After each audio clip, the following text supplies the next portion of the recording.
வாழ்க வளமுடன். அருட்பெயராற்றல் இரவும் பகலும் எல்லா நேரங்களிலும் எல்லா இடங்களிலும் எல்லா தொழில்களிலும் உறுதுணையாகவும் பாதுகாப்பாகவும் வழி நடத்துவதாகவும் நம் அனைவர் வாழ்விலும் அமையுமாக. அன்பர்கள் அனைவருக்கும் பாலாவின் இனிய வணக்கங்கள். இது ஒரு நீண்ட பதிவு, கொஞ்சம் அதிகமாக இருக்கும்.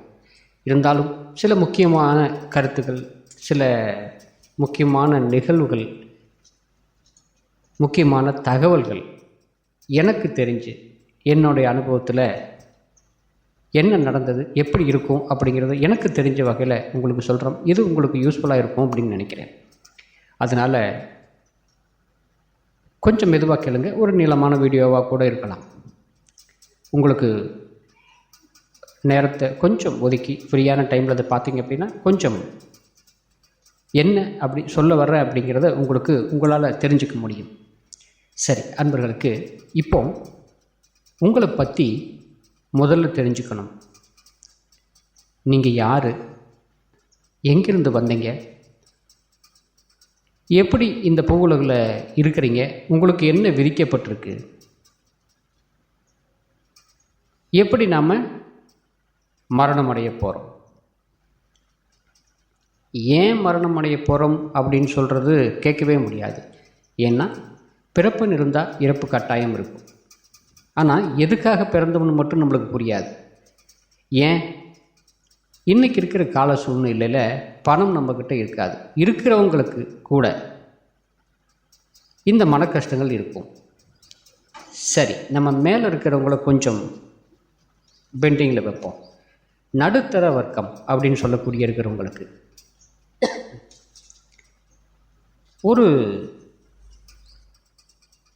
ஒரு சில அல்ல பல சில பேருக்கு ஒரு சில வருத்தங்கள் நம்மளுக்கு இருந்துக்கிட்டே இருக்கும். என்ன வாழ்க்கை இது, எதை நோக்கி நம்ம போயிட்டுருக்கோம், எந்த விதத்துலேயும் ஒரு நல்ல பலன் நம்மளுக்கு நடக்கிறதே இல்லை. எவ்வளவோ ஜாதகத்தை பார்க்குறோம், மிகப்பெரிய யோகம் இருக்குது அப்படின்னு சொல்கிறாங்க. குருமங்கல யோகம் அப்படிங்கிறாங்க, காலசர்ப்ப யோகம் அப்படின்னு சொல்கிறாங்க. ஆனால் நடைமுறை வாழ்க்கைக்கு எதுவும் வரமாட்டேங்குது. ஆரம்பித்த காலத்திலிருந்து இன்றைக்கு வரைக்கும் நான் ஏதோ ஒரு கஷ்டப்பட்டுக்கிட்டே இருக்கேன். அதுலேயும் இதில் பெண்கள் அப்படின்னு எடுத்துக்கிட்டிங்கன்னா பாதிக்கப்படுறது, உச்சபட்ச பாதிப்பு அப்படின்னு சொல்கிறது அவங்களுக்கு. ஏன்னா ஆண்கள் ஏதோ ஒரு வகையில் இந்த குறையை நிவர்த்தி பண்ணிக்கிறாங்க, குறைச்சிக்கிறாங்க. நிவர்த்தி பண்ண முடியாது, குறைச்சிக்கிறாங்கன்னு தான் சொல்லணும் மன அழுத்தத்தை. ஆனால் இந்த குடும்ப பெண்கள் பாதிக்கப்படுறாங்க அப்படின்னா இந்த மன அழுத்தம் அவங்களுக்கு ஜாஸ்தியாக இருக்கும். எங்கேயும் வெளியே சொல்ல முடியாது, அதை யாரும் வெளியே ஏற்றுக்க மாட்டாங்க. அப்போ தான் அவங்களுக்கு ஒரு கேள்வி பிறக்கும். நான் சொல்கிறத யாரும் கேட்குறதும் இல்லை, நான் பேசுகிறத ஏதோ ஒரு வகையில் தவறாக புரிஞ்சுக்கிறாங்க, நான் என்ன சொன்னாலும் தவறாகவே போகுது, நானும் சரி என்னுடைய குடும்பத்துக்கு எவ்வளோ தூரம் உழைக்கிறேன், ஆனால் எந்த விதத்துலையும் என்னை யாரும் மதிக்கிறதில்லை. அதே சமயத்தில் சுற்றி இருக்கிற ஆளும் என்னை பற்றி ஒரு தவறான வார்த்தைகள் பேசுகிறாங்க. இந்த அம்மா வாயாடி, எதை சொன்னாலும் இடக்கு முடக்காவே பேசுவாங்க. ஆண்களுக்கும் அப்படித்தான் ஒரு விதமான குறை இருந்துக்கிட்டே இருக்கும். நிறைய சம்பாதிக்கிறோம், எவ்வளவோ போராட்டம் இந்த குடும்பத்துக்காக வேண்டி, ஆனால் எந்த விதத்திலும் நல்ல பலன் நடக்கலை. எந்த விதத்துலேயும் ஒரு வசதியான வாழ்க்கையை நம்மளால் வாழ முடியல. இதுக்கு எல்லாமே மூல காரணம் பணம் அப்படிங்கிறது. இன்றைக்கி காலகட்டங்களில் ஒரு 50-60 வருஷத்துக்கு முன்னாடி நம்ம பார்த்தோம் அப்படின்னாக்கா இவ்வளோ பெரிய மன அழுத்தம் யாருக்கிட்டையும் இல்லை. காலையில் நேரமாக எந்திரிச்சாங்க, வேலைக்கு தோட்டத்து வேலைக்கு போனாங்க, காட்டு வேலைக்கு போனாங்க, திரும்பி 4 மணிக்கு சாப்பிட்டு படுத்தாங்க. பொருளாதார தேவைகளோ அவங்கள வசதி வாய்ப்புகள் பெருக்கிக்கிறதுக்கோ எந்த விதத்துலேயும் அவங்களுக்கு யோசனை இல்லை, பெருசாக முயற்சி பண்ணலை. ஆனால் அதுக்கடுத்து வந்த காலகட்டங்களில் மற்றவங்க போல் நம்மளும் வாழணும், வசதியாக வாழணும் அப்படிங்கிற தன்மையில் அதிகமாக உழைக்க ஆரம்பித்தாங்க. உடம்பு சுகம் இல்லாமல் போச்சு, பண தேவைகளும் அதிகமாச்சு, பொருளாதாரம் வந்தது. ஆனால் எவ்வளோ நம்மளுக்கு இருக்கிற பண தேவைகளுக்கு அது பத்தலை. அந்த மாதிரி போகக்கூடிய சூழ்நிலையும் இன்னைக்கு இருக்கத்தான் செய்யுது. இப்போ அப்படித்தான் இருக்குதுன்னு சொல்லலாம். சரி, இதில் நம்ம கூட சரியாக பேசுகிறதுக்கு இன்றைக்கி உலகத்தில் இந்த செல்ஃபோனை தவிர யாருக்கும் இல்லை. சொந்த பந்தங்கள், உறவினர்கள், மாமன் மச்சனை, அண்ணன் தம்பி, இது எல்லாமே நம்மளை பற்றி ஒரு விதமாக கேவலமாக அவங்கவுங்க ஒரு வார்த்தை, ஏதோ ஒரு வார்த்தை சொல்லிட்டு போயிடுறாங்க. அது நம்மளுக்கு ஆழமாக பதிஞ்சு உள்ளுக்குள்ளே உறுத்திக்கிட்டே இருக்குது. வேலை செஞ்சுட்டு இருக்கும்போது, தூங்கும்போது அந்த யோசனைகள் வந்து நம்ம சரியான தூக்கத்தை மறாமையும் இல்லை ஒரு வேலை செய்ய உடையாமையே தடுத்துக்கிட்டே இருக்குது. சரி, இப்போது நம்ம விஷயத்துக்கு போயிடுவோம். இப்போது இந்த மாதிரி ஒரு சூழ்நிலை இருக்கிறவங்களுக்கு, இந்த மாதிரி மன அழுத்தம் ஜாஸ்தியாக இருக்கிறவங்களுக்கு நீங்கள் யாருக்கிட்டையாவது சொல்லணும், தன்னோட குறையை சொல்லணும்னு சொல்லுவோம் இல்லையா? ஒரு குறையை சொல்லணும். நம்மக்கிட்ட இருக்கிற குறையை அவங்ககிட்ட சொல்லி அழுகணும் அல்ல தீர்க்கணும். சொல்லிட்டாவே மனபாரம் குறையும்னு சொல்லுவாங்க. ஆனால் கேட்குறதுக்கு இன்றைக்கி அவசர யுகத்தில் யாருக்கும் நேரமும் இல்லை, டைமும் இல்லை. அப்போ யாருக்கிட்ட தான் சொல்கிறது? இப்படியே மன அழுத்தம் ஜாஸ்தியாச்சுன்னா என்ன ஆகும்? உடல்நிலை பாதிப்படையும். முதல்ல மனம் பாதிப்படையும். அது சார்ந்த உறுப்புகள் அத்தனையும் தான், அது மனம் தானே இயக்குது. அந்த இயக்கத்துக்கு கீழே வரக்கூடிய அத்தனை உறுப்புகளும் பாதிக்கும். இது நம்மளுக்கு நாமே உடம்புக்கு எடுத்துக்கிற மாதிரி தான். அப்போது இந்த பிரச்சனைகள், கவலைகள் ஏன் வருது? பணம் இருந்துட்டால் சரியாக போயிடுமா அப்படின்னா, நீங்கள் பணம் இருக்கிறவங்களை கேட்டு பாருங்கள், இதை விட 10 மடங்கு கூடத்தான் அவங்களுக்கு குறை இருக்கும். சரி, நம்ம ஒருத்தர்கிட்ட சொல்லணும். கணவர்கிட்டையோ கணவர் மனைவிக்கிட்டேயோ ஒரு வார்த்தைகளை சொல்லணும். எப்போ பேசினாலும் சண்டை வந்துடுது, எதை சொன்னாலும் கோவப்படுறாங்க. ஒரு சாதாரண ஒரு பிரச்சனையை நம்மளை அவங்ககிட்ட சொல்லி தீர்த்துக்க முடியல, அதை கிளியர் பண்ணிக்க முடியல, அதுக்குண்டான வடிகால் தேடிக்க முடியல அப்படின்னு சொல்லி மனம் அதிகப்படியான பாடுபடுறத இன்றைக்கி நம்ம பார்க்குறோம். மன உளைச்சல் அதிகமான காலம் இது. இதில் நீங்கள் பேசக்கூடிய இன்னொரு இடமும் ஒன்று இருக்குது, அதை நம்ம மறந்தே போயிட்டோம். அதுதான் நம்மளை யாருன்னு புரிஞ்சுக்கணும்னு சொன்னேன் இல்லையா? எங்கேருந்து வந்தோம் அப்படின்னு தெரிஞ்சுக்கணும். எங்கேருந்து புறப்பட்டோம், எப்படி வந்துட்டுருக்குறோம், எந்த இடத்துக்கு வந்தோம், எதை கடந்து வந்தோம் அப்படின்னு சொல்லி பார்த்தோம் அப்படின்னாக்கா உங்களுக்கு தெரியும் அந்த இடம் எது அப்படின்னு சொல்லி. நம்முடைய மீண்டும் பழைய இடத்துக்கு போகணும். அங்கே தான் நிம்மதி கிடைக்கும். இந்த உலகத்தில் இல்லை, இன்றைக்கி இருக்கக்கூடிய சூழ்நிலையில் இனிமேல் நிம்மதி அப்படிங்கிறது இந்த உலகத்தில் இருக்குது அப்படிங்கிறதுக்கு சாத்தியம் ரொம்ப ரொம்ப கம்மி. நீங்கள் யாரை கேட்டு பாருங்கள், நான் நிம்மதியாக இருக்கேன் அப்படின்னு சொல்கிறதுக்கு வாய்ப்பே கிடையாது. ஏதோ ஒன்று பத்தில். பணம் இருக்கிறவருக்கு குடும்ப வாழ்க்கை இல்லை, குடும்பம் இருக்கிறவங்களுக்கு பணம் இல்லை, ரெண்டும் இருந்தால் குழந்தை பாக்கியம் இல்லை. அதில் ஏதோ ஒரு குறை வச்சிருது, ஏதோ ஒரு பிரச்சனை இருக்குது. அப்போது ஒவ்வொரு மனுஷனுக்கும் 1000 பிரச்சனைகள் நம்மளுக்கு இன்றைக்கி இருக்குது. இதில் நீங்கள் யார் கூடவும் பேச முடியாது, யார் கூடவும் உங்கள் பிரச்சனைகளை சொல்ல முடியாது. ஏன்னா அவங்க இதை விட பெரிய பிரச்சனைகள் இருப்பாங்க. நீங்கள் சொல்லக்கூடிய இடம் அப்படின்னு சொல்லக்கூடியது இந்த பிரபஞ்சம் அப்படின்னு சொல்லக்கூடிய நம்ம புறப்பட்ட இடம். எங்கேருந்து புறப்பட்டோமோ அந்த இடத்துக்கு நம்மளுடைய கவலைகளையும் நம்மளுடைய வேதனைகளையும் அந்த இடத்துக்கு சொல்ல முடியும். எப்படி சொல்ல முடியும் அப்படிங்கிறத சொல்கிறோம். அதுக்கு முன்னாடி சில மனிதர்கள், அதாவது கணவனுக்கு மனைவியாக இருக்கட்டும், மனைவிக்கு கணவராக இருக்கட்டும், இவங்ககிட்ட ஒரு சமாச்சாரத்தை சொல்லணும். அவங்க இருக்கிற வேலையில் பிஸியில் இதை கேட்டுக்க மாட்டேங்கிறாங்க, இல்லை சண்டைக்கு வர்றாங்க, சண்டை போடுறாங்க. நம்முடைய பெற்ற அப்பா அம்மா கிட்ட சொல்லணும், அவங்களும் ஏற்றுக்கலை. ஒரு நம்மக்கிட்ட ஜாதகம் பார்க்க வந்தக்கூடிய ஒரு பெண்ணுடைய அழுகை அப்படின்னு சொல்லலாம். நல்ல ஒரு மீடியமான வசதியில் இருக்காங்க. அவங்கள வச்சு தான் இந்த பதிவே. நல்ல வசதியில் இருக்காங்க, மீடியமான வசதி, இடம் இருக்குது, வீடு இருக்குது, ஒரு பையன் ஒன்று இருக்குது, குழந்தை இருக்குது, இந்த மாதிரி ஒரு நார்மலான குடும்பம் தான். ஆனால் அந்த அம்மாவுக்கு ஒரு குறை. நான் எதை சொன்னாலும் யாரும் புரிஞ்சுக்கிறதில்ல, என் பேச்சுக்கு மதிப்பு கொடுக்கறதில்ல. அந்த ஜாதகத்தில் செவ்வாய் சனி சேர்க்கை. அப்போது இந்த அம்மா சொல்கிற வார்த்தைகள் எல்லாமே யாருக்கு புரியும் அப்படின்னா பிரபஞ்சத்துக்கு மட்டும்தான் புரியும். மற்றவங்க யாரும் புரிஞ்சக்கூடிய தன்மை இல்லை. மகனோ மகளோ கணவனோ அத்தையோ மாமியோ அப்பாவோ அம்மாவோ யாரும் புரிஞ்சிக்க மாட்டாங்க. காரணம் அவங்க சொல்கிறது அந்த மாதிரி. என்கிட்ட எல்லாமே உண்மையாக இருக்கணும், எல்லாருமே என்கிட்ட உண்மையாக நடந்துக்கணும். இப்படி இருக்கணும் அப்படின்னா இப்படித்தான் இருக்கணும், மாற்றி பேசக்கூடாது. ஒரு வார்த்தை இன்றைக்கி சொல்லிவிட்டு நாளைக்கு வந்து மாற்றி பேசுகிறது சரியாக வராதில்ல அப்படிங்கிறாங்க. இன்றைக்கி சாத்தியமாது வாய்ப்பில்லை. அப்போது இவங்களை என்ன ஆகும், மன அழுத்தம் இவங்களுக்கு ஜாஸ்தியாக போச்சு. அப்போது ஒருத்தருமே இங்கே பிரயோஜனப்படலை அப்படிங்கிற நிலைமைக்கு வந்துட்டாங்க. இவங்க நினைக்கிறது சரி. காரணம் நான் சொன்னேன் இல்லையா, சனி கேது சேர்க்கை. சனி கர்மத்தை உண்டு பண்ணக்கூடிய ஆள்.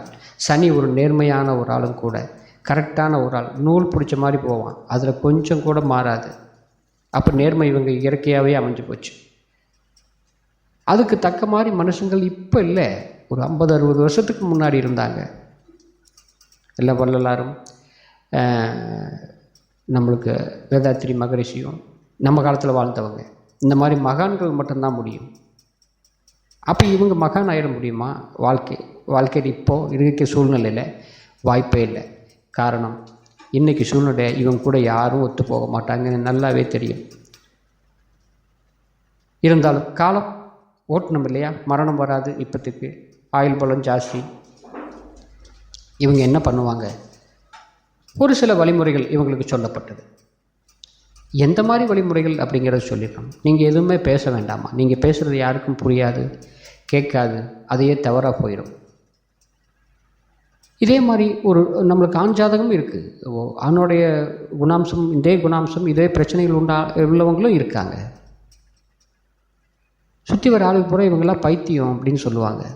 ரைட், பைத்தியம்தான். கேது சம்மந்தப்பட்டது.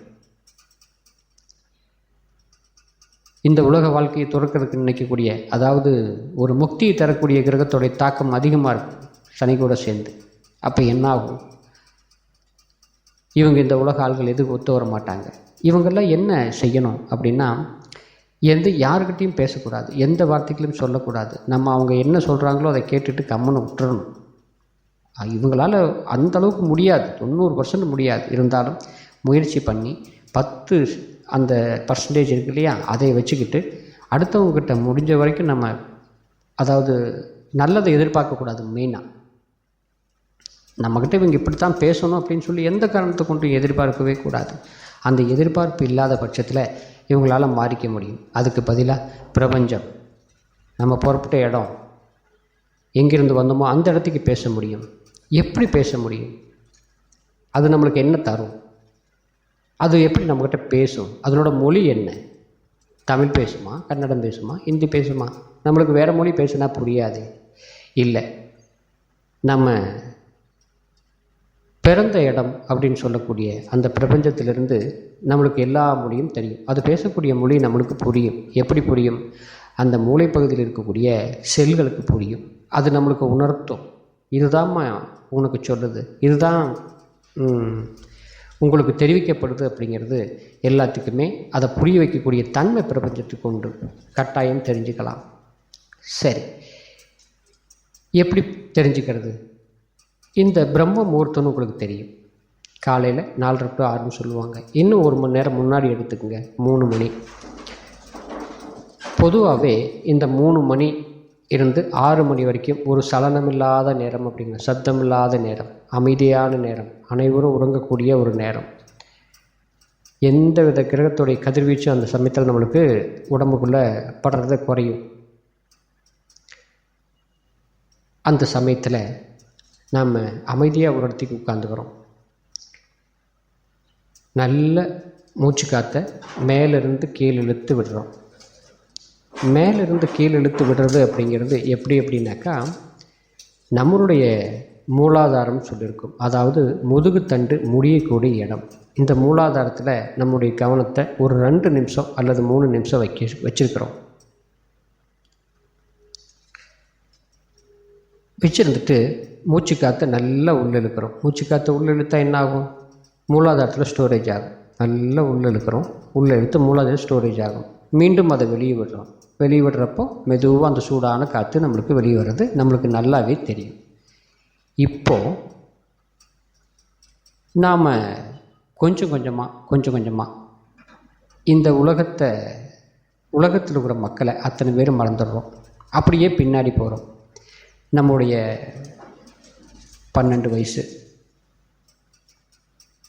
விளையாட்டு பருவம், இளம் வயது 8 வயசு 9 வயசு ஸ்கூல் படிச்சுட்டு இருந்த காலம், கூட பழகினவங்க ஆண் பெண் இருபாலரும், பேசினவங்க, நம்ம கூட நட்பாக இருந்தவங்க, அந்த மாதிரி நட்பு இப்போ கிடைக்கவே கிடைக்காது.